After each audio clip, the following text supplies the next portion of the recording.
നീ കണ്ട ഞാൻ നോക്കിയില്ല. വാ കാണിച്ചുതരാം. ശ്രീ സുരേഷ് ഗോപി, ആദ്യം തന്നെ ഒരു കാര്യം ചോദിക്കാം. മാധവൻ IPS ഒരു ഓർമ്മയ്ക്ക് ഇട്ട പേരാണോ? എവിടെയോ കണ്ട് മറന്ന പോലെ തോന്നുന്നുണ്ടല്ലോ. ഇതിനാടാ കൊന്നിട്ട് മകളും നമ്മളെ പോലെ തന്തയില്ലാതെ വളരാണ്. നമ്മൾ അനാഥരാണ്, പക്ഷെ ഗുണ്ടകളല്ല.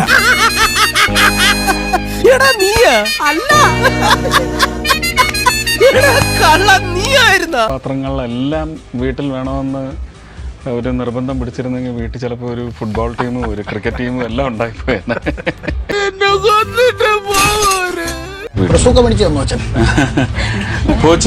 പോർച്ചുഗലാണ് അവന്റെ ഇപ്പോഴത്തെ ഒരു വൈകാരികത. അതുകൊണ്ട് അതാണ് വാങ്ങിക്കൊടുത്തിരിക്കുന്നത്.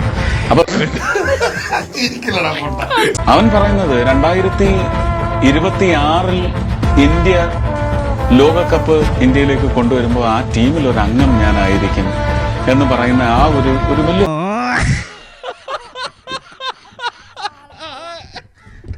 വരാനുള്ളത് വഴി തന്നെ. ഇതങ്ങനെയല്ലല്ലോ, വരാതെ പോയതിനെ ഫ്ലിപ്കാർട്ടിലൂടെ ഓർഡർ ചെയ്ത് വരുത്തിയതല്ലേ. അതുകൊണ്ട് തന്നെ പോർച്ചുഗൽ കപ്പെടുക്കുന്നതാണ് മാധവന് സന്തോഷം. അതിന് ചാൻസ് മേ ബി 20% കാണൂ.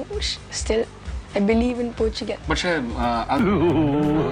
ഇത്രയും വലിയ ഗതികെട്ടവൻ ഈ ലോകത്ത് വേറെ ആരെങ്കിലും ഉണ്ടാവും എന്റെ കർത്താവേ. റെഡ് കാർഡിന് വാർണിംഗ് കാർഡിന് പുറത്തു പോയത് ഫൈനലിൽ 2006 ആണോ?